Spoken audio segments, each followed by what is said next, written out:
Hello friends, आज हम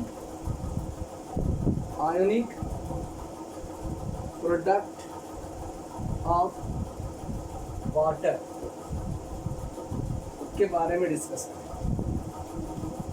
लेकिन इसे जानने से पहले हमें लॉ ऑफ मास एक्शन के बारे में जानना होगा, क्योंकि law of mass action is the topic of chemical equilibrium chapter.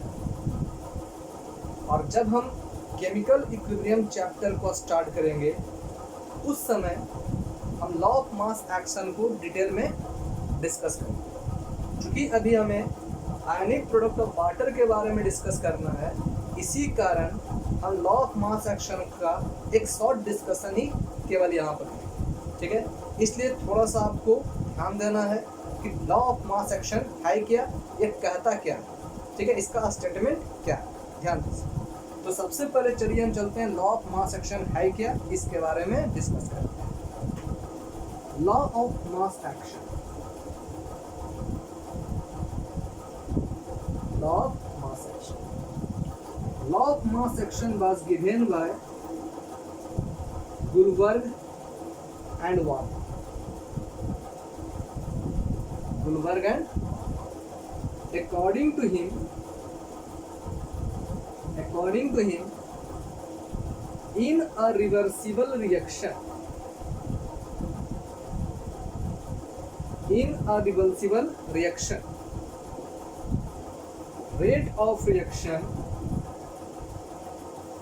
rate of reaction is directly proportional to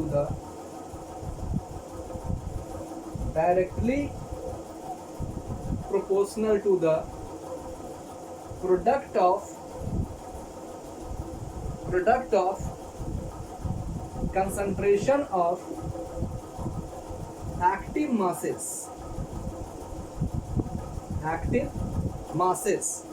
of reactant known as law of mass action। ठीक है, अब देखिए इसका ये स्टेटमेंट क्या कराना चाहता है। इस स्टेटमेंट को समझने के लिए we have to consider on a reversible reaction, क्योंकि इसका स्टेटमेंट करता है कि in a reversible reaction rate of reaction is directly proportional to the product of concentration of active masses of reactants. ठीक है, so we have to consider on a reversible reaction. देखिए let करते हैं, reversible reaction is A plus B form क्या कर रहा है, C plus. ठीक है, रिवर्सिबल रिएक्शन का मतलब होता है कि वैसा reaction which occurs in both the direction, जो दोनों डायरेक्शन में ए प्लस बी से सी प्लस डी बन सकता है और सी प्लस डी से ए प्लस बी बन सकता है। ठीक है, तो this reaction is known as reversible reaction. ठीक है, तो वैसा रिएक्शन जो दोनों तरफ से होता है, दोनों डायरेक्शन से होता है, उस रिएक्शन को हम क्या कहते हैं, रिवर्सिबल रिएक्शन। ठीक है, चलिए तो जब करा यहाँ पर कि जब रिएक्शन ए प्लस बी से सी प्लस डी की ओर मूव करता है, जब रिएक्शन का डायरेक्शन ए प्लस बी से सी प्लस डी की ओर होता है तो इसे कहते हैं फॉरवर्ड रिएक्शन। ठीक है, और जब रिएक्शन रिवर्स डायरेक्शन में हो जाए, यानी सी प्लस डी से ए प्लस बी की ओर हो जाए, तो इसे हम क्या करते हैं, रेट ऑफ बैकवर्ड रिएक्शन। ठीक है, रेट ऑफ बैकवर्ड रिएक्शन। अब ध्यान दीजिए, according to law of mass action, ठीक है, according to law of mass action, अगर हम इस रिएक्शन में लॉ ऑफ मास एक्शन को अप्लाई करें, then from the law of mass action we can say, from the law of mass action we can say rate of forward reaction is directly proportional, क्योंकि लिखा हुआ है rate of reaction, तो rate of forward reaction, ठीक है, is directly proportional to the product of concentration of active masses of reactant। यहाँ reactant का active mass forward direction के लिए कौन होगा, फॉरवर्ड डायरेक्शन के लिए कौन होगा, ए और बी होगा। इसलिए from the law of mass action we can say rate of forward reaction is directly proportional to the product of concentration of active masses of A and ठीक है, इसलिए we can say rate of forward direction is equal to K, क्योंकि directly proportional है, इस proportional को हटाने के लिए मैं कांस्टेंट का यूज करते हैं, है ना। इस प्रोपोर्शनल को हम, इस डायरेक्टली प्रोपोर्शनल को हम इक्विलिब्रियम कांस्टेंट का नाम है, ठीक है। तो कह रहा है यहाँ पर कि rate of forward direction is equal to K, यहाँ पर के क्या हो गया, कांस्टेंट हो गया, that is called equilibrium constant. Rate of forward direction is equal to K, ठीक है, ए एंड, ठीक है। चलिए इसको हम के डैश मानते हैं, ठीक है, जहां पर के डैश क्या हो गया है, कांस्टेंट, है ना। तो कह रहा rate of forward direction is equal to क्या जाएगा, K dash A into, let the equation again similarly rate of backward reaction is directly proportional to the concentration of C and the concentration of D, ठीक है। और rate of backward reaction is equal to K double dash C and, ठीक है, let the equation, तो कह रहा है कि on applying law of mass action we can say rate of forward action is equal to K dash A into B, concentration of A into concentration of, and similarly RB is equal to K double dash concentration of C into concentration of D. Let the equation set. अब ध्यान, अब suppose कर लीजिए कि ये reaction reversible reaction हो रहा है, और रिवर्सिबल रिएक्शन जो है ना, रिवर्सिबल रिएक्शन जब हो रहा है तो एक पोजीशन ऐसा आता है कि ये क्या होता है, इक्विलिब्रियम पोजीशन को गेन कर लेता है। तो कह रहा है कि when it come in the position of equilibrium, when this reaction comes in the position of equilibrium, on that condition we can say rate of forward reaction is equal to rate of backward reaction, कब, in the position of equilibrium,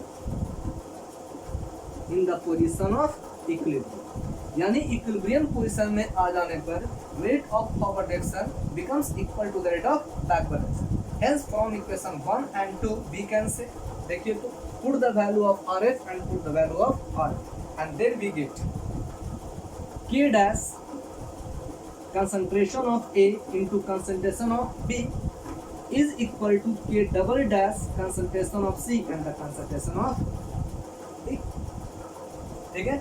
K dash concentration of A into concentration of B is equal to concentration of in is equal to K double dash concentration of C into concentration of D, ठीक है। चलिए अब देखो,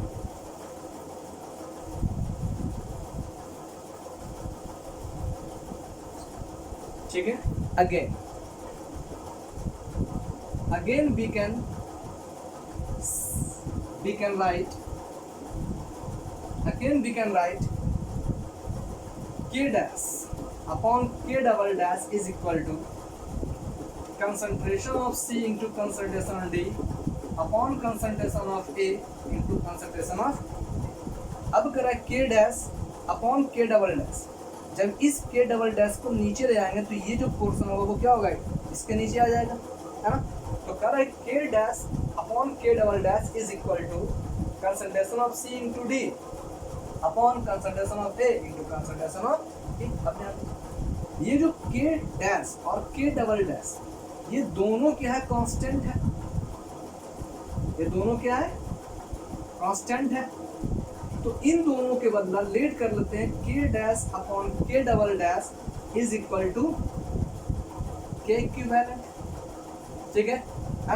अब ध्यान, तो K dash upon K double dash ये दोनों क्या कांस्टेंट है, इन दोनों के बदला हम क्या करते हैं, एक कांस्टेंट के इक्विवेलेंट का यूज करते हैं, ठीक है। Hence we can say K equivalent is equal to concentration of C into concentration of D upon concentration of A concentration of B। और हम क्या लिख सकते हैं यहाँ पर कि K equivalent is equal to, ये C और D क्या था, निश्चित रूप से प्रोडक्ट था, तो हम कह सकते हैं यहाँ पर कि कंसंट्रेशन ऑफ प्रोडक्ट अपॉन क्या होगा, कंसंट्रेशन ऑफ रिएक्टेंट, चूंकि A और B रिएक्टेंट था, लेफ्ट साइड था, C और D क्या था, प्रोडक्ट था, राइट साइड था। Hence we can say K equivalent is equal to concentration of product upon the concentration of reactant, and this is the expression of law of mass action. ठीक है, तो इस expression of law of mass action को याद रखना है, क्योंकि इस एक्सप्रेशन का यूज हम आयनिक प्रोडक्ट ऑफ वाटर के कैलकुलेशन में, एक्सप्रेशन में यूज करेंगे। ठीक है, तो गाइस इसके बाद देखते रहिए, इसके बाद जो टॉपिक होगा वो आयनिक प्रोडक्ट ऑफ वाटर। ठीक है, आई होप आपको ये वीडियो अच्छा लगा होगा, तो लाइक शेयर एंड सब्सक्राइब।